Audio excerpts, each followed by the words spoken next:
En plein dans le Ming. Une chronique par Alma Favergent.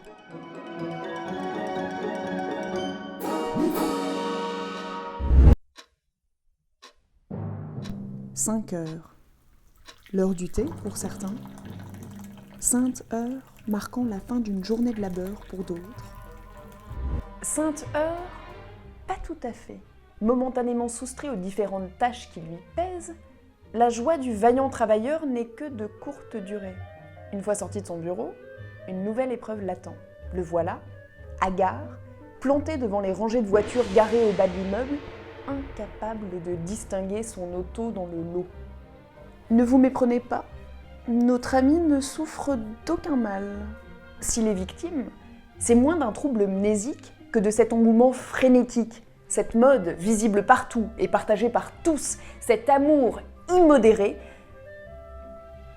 pour les voitures blanches. L'attrait de la blancheur en Chine ne se limite pas à cette vrombissante illustration. Pour encore un certain nombre d'habitants, la blancheur est synonyme de richesse et de réussite sociale. C'est une de ces modes qui vous colle à la peau, ou plutôt à celle de ces jeunes femmes désireuses de garder un teint de perle à tout prix. Ces jeunes femmes, protégées en permanence par de solides parapluies anti-UV, pour qui les rayons du soleil ne sont que d'indésirables envahisseurs. Celles aussi qui, allant encore plus loin, préfèrent au positionnement défensif l'action radicale.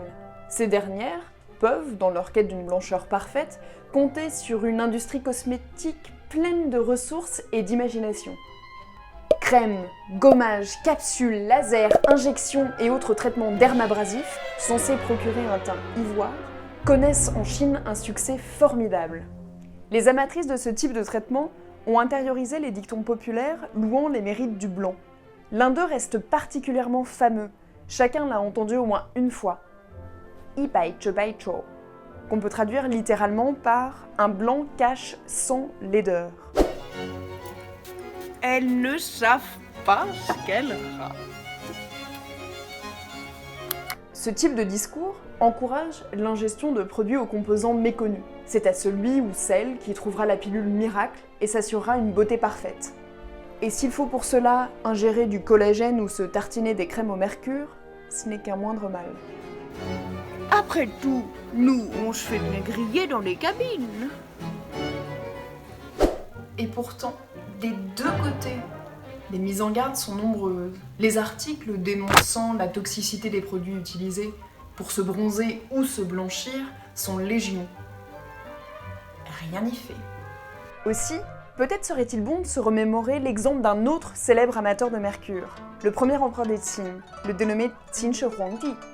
Lui aussi, lancé dans la poursuite d'un idéal inatteignable, consommé avec insouciance breuvages, potions et autres filtres concoctés par les alchimistes de cour. L'empereur, persuadé d'avoir trouvé dans la potion au mercure le garant de son éternité, précipita ainsi le moment de son trépas.